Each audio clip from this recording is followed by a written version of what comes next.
I greet you all, my dear brothers and sisters, in the name of Lord Jesus. The Lord has blessed us with this beautiful time, a great opportunity to listen to Him. He wants to speak to us. He wants to give us His word, His life-giving word. He loves each one of us, His beloved children.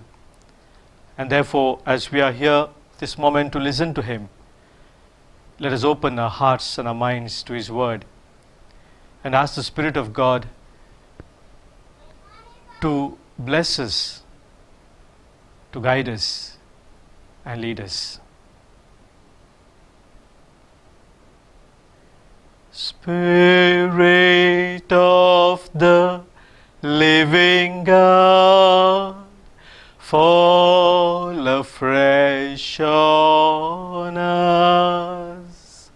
Spirit of the living God, fall afresh on us. Melt us, mold us, fill us, use us. Spirit of the living God, fall afresh on us. O Spirit of the living God, reveal the truths that you want to communicate to us today. May your word guide us. May your word empower us. May your word lead us. May your plans and purposes be accomplished in our lives. May you be the source of inspiration and strength in every moment of our lives.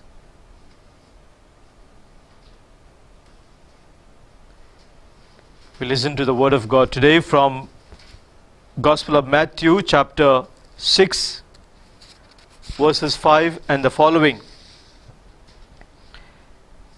Jesus said to His disciples, "Whenever you pray, do not be like the hypocrites, for they love to stand and pray in the synagogues and at the street corners, so that they may be seen by others. Truly, I say to you, they have received their reward. But whenever you pray, go into your room and shut the door and pray to your Father who is in secret. And your Father who sees in secret will reward you.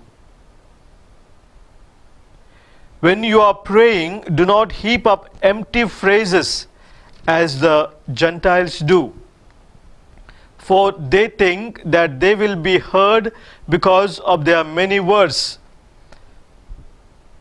Do not be like them, for your Father knows what you need before you ask Him.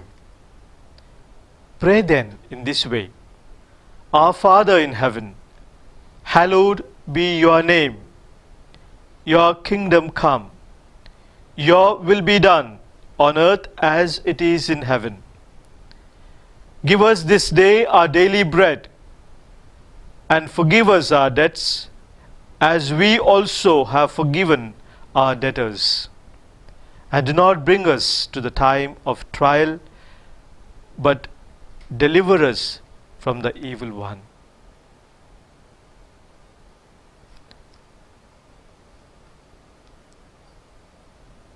My dear brothers and sisters,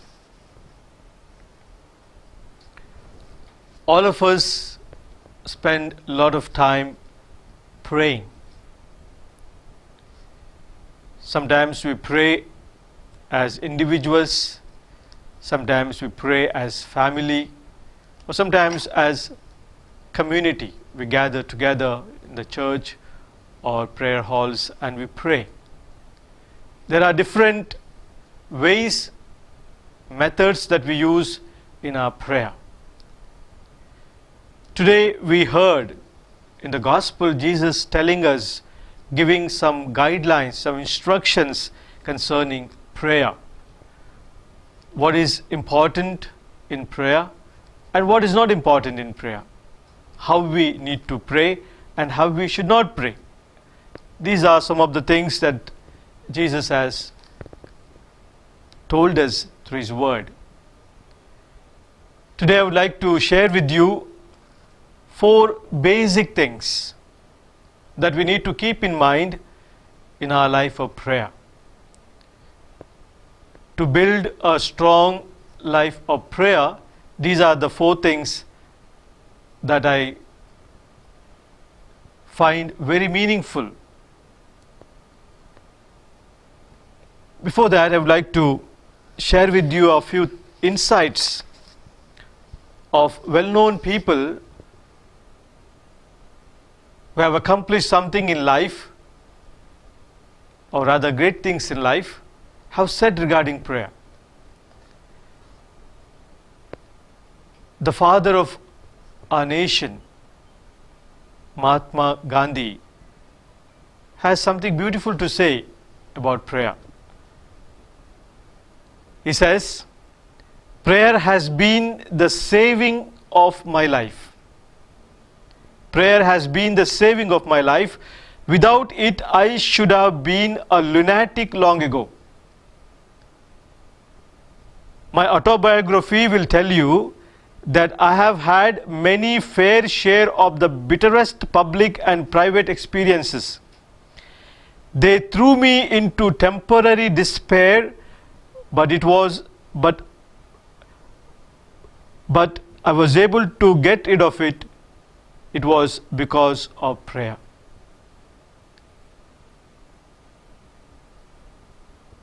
Another person by name Alexis Carrel, who is a Nobel Prize winning surgeon. He says that every time he went to do the surgery, he spent time in prayer. And this is what he says: "Prayer is the most powerful form of energy one can generate." Most powerful form of energy one can generate. The influence of prayer on the human mind and body is as demonstrable as that of secreting glands. It is not something that is fictitious, he says, as a surgeon who has won the Nobel Prize for conducting so many surgeries, says it can be, the influence of the prayer on human mind and body can be demonstrable, just like the secreting glands. Prayer is a force as real as terrestrial gravity. The force, the power of prayer is so real, he says, just like the reality of the gravitational force which we experience. It supplies us with a flow of sustaining power. It supplies us with a flow of sustaining power. Another person by name Samuel Taylor says, "Prayer is the highest form of energy of which mind is capable of." Highest form of energy of which mind is capable of. My dear brothers and sisters, we can go on and on quoting so many people of their experience of what prayer is in their lives.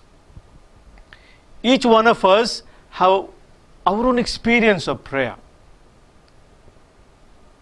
From my own experience, I would like to share these 4 things today, which are very essential to build a strong prayer life, a life built on prayer. The first and foremost thing, my dear brothers and sisters, is a word that I'd like to give you today, is connection. prayer is something to do with connection. Now, what do we mean by connection? Connecting. All of us are used to using our mobile phones, cell phones. And we know how a cell phone, a mobile phone functions.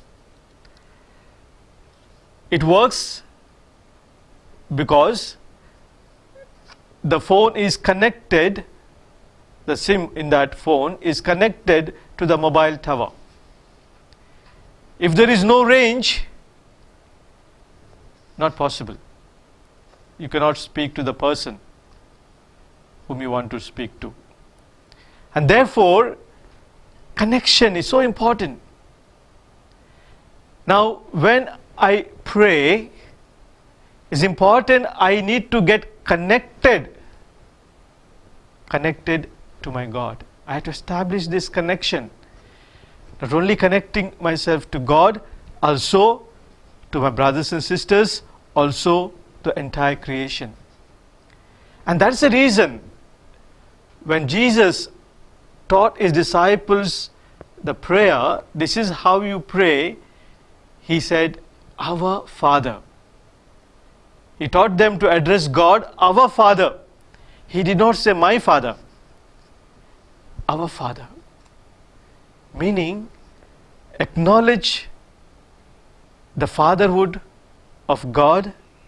Is the Father of each and every one of us, and therefore each one of us are brothers and sisters. It is with that attitude I enter into prayer. I am connected to God in this attitude. And when this attitude I enter into prayer, I connect myself to God and the rest of creation. There, in that particular prayer, there is great power.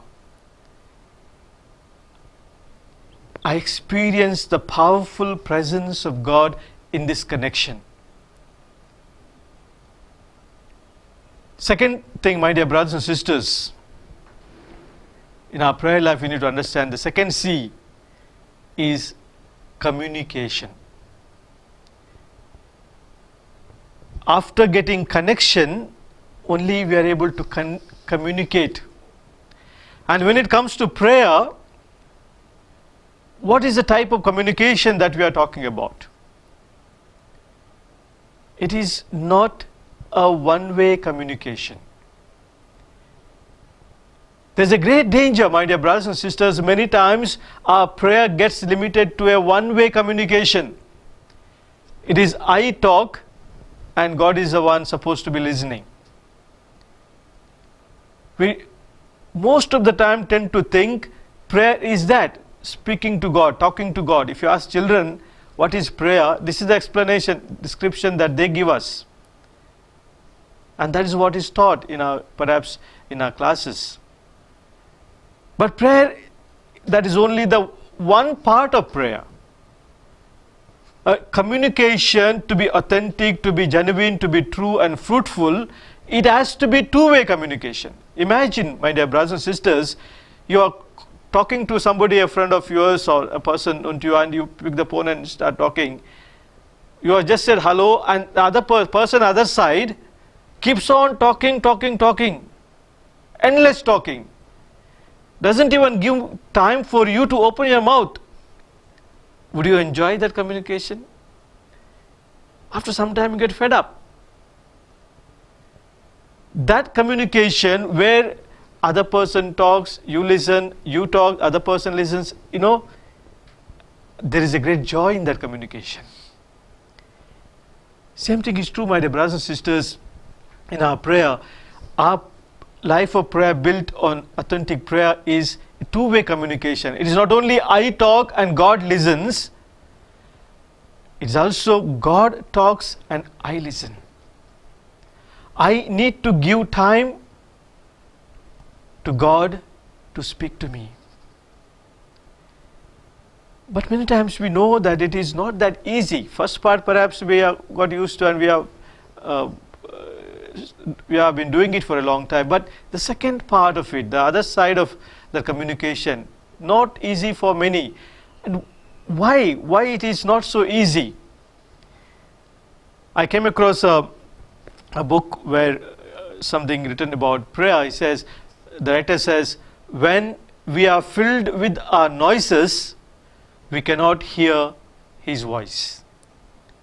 When we are filled with our noises, we cannot hear His voice.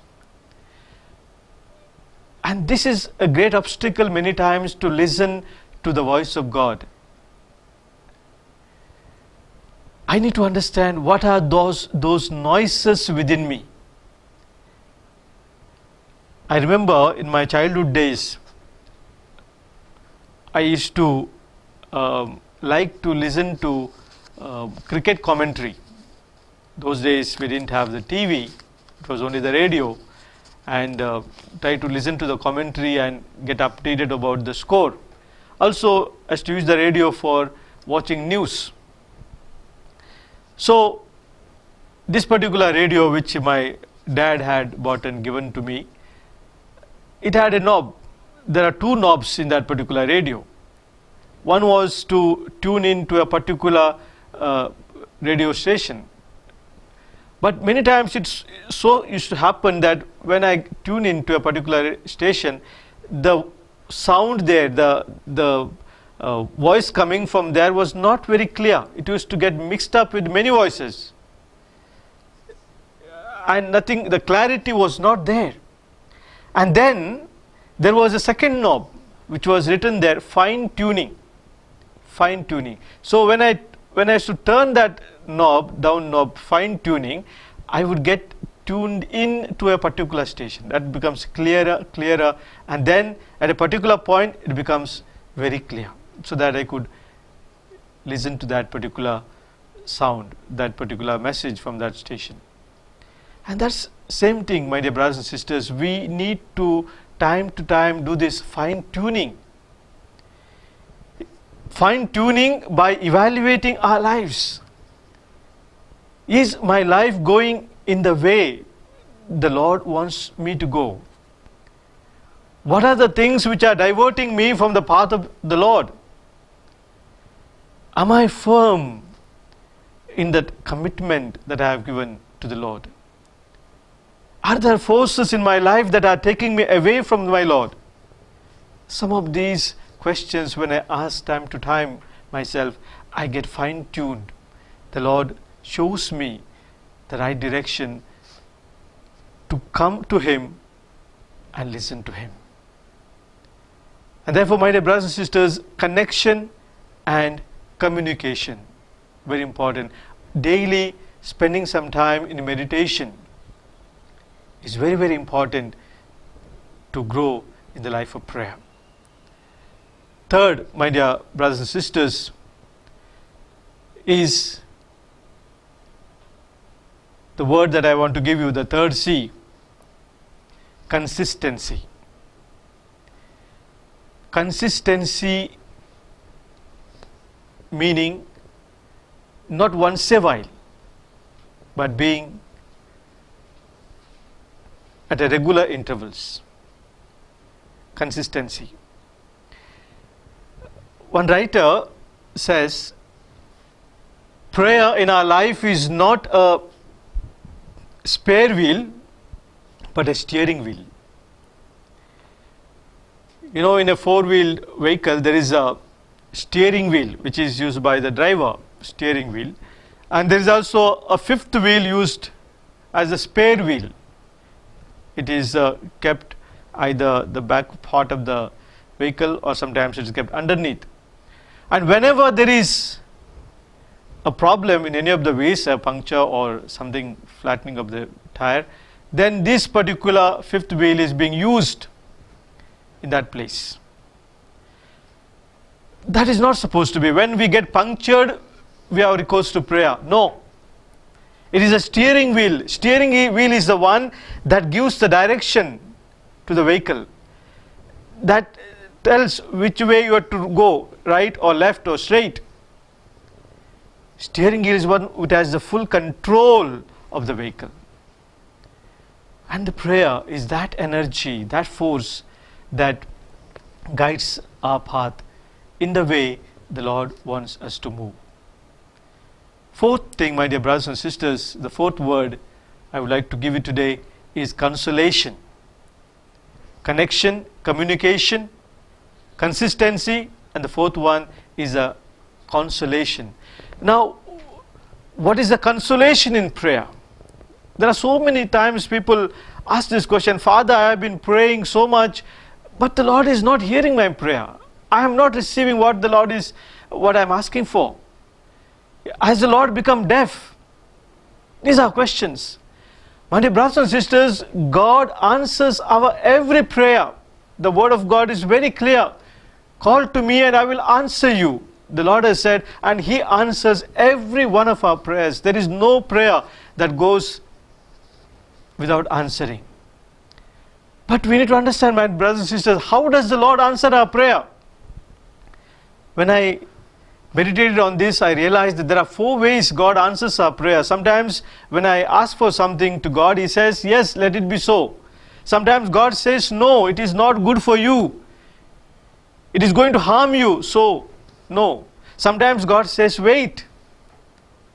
Wait, not because God needs time, because I need time to prepare myself to receive what I am asking for. So God gives me more time. Sometimes God says, I have something better than what you are asking for. Do you want to receive? I have something better than what you are asking for. Do you want to receive? My dear brothers and sisters, in all these 4 answers, if I ask you, most of you say the last one is the best answer. And you are wrong. You are wrong because each answer is the best answer, because that is the answer of God. According to your situation, it's God giving you the answer. Whether it's the first one, whether the second one, or third one, or fourth one, whatever answer God gives is the best answer for you, because God knows the best for you. And that is the most important secret of prayer, my dear brothers and sisters, that when we enter into a life of prayer, I recognize that what God wants in my life, let that happen. I should be open to receive what God wants to give me. And that Jesus said, your Father knows what you need even before He asks, you can ask Him. That's what it means. And it is with that trust and hope and surrender we come to God in prayer. My dear brothers and sisters, today, as you have reflected on a life of prayer, we especially ask the Lord to guide us every day. In the letter of St. Paul, chapter 8, verse 26, we have a beautiful word. He says, when we do not know what to pray, how to pray, it is the Spirit of God who prays in us, who calls out to God, Abba, Father. We ask the Spirit of God to pray in us. We surrender our life to our loving Father as a child in the hands of the Father, fearless, with full of hope, full of confidence, full of love, full of trust that my Father knows what I truly need. It is as His beloved child, let me give myself in the hands of my Father in prayer. Let's pray. Loving Father, we thank and praise you today for giving us the grace to be your beloved children. We thank and praise you for you listen to our prayer. You bless us with not only what we ask you, but what we can ever imagine. With all those things you have blessed us. We thank you, Lord, for each and every blessing that we have received in our lives.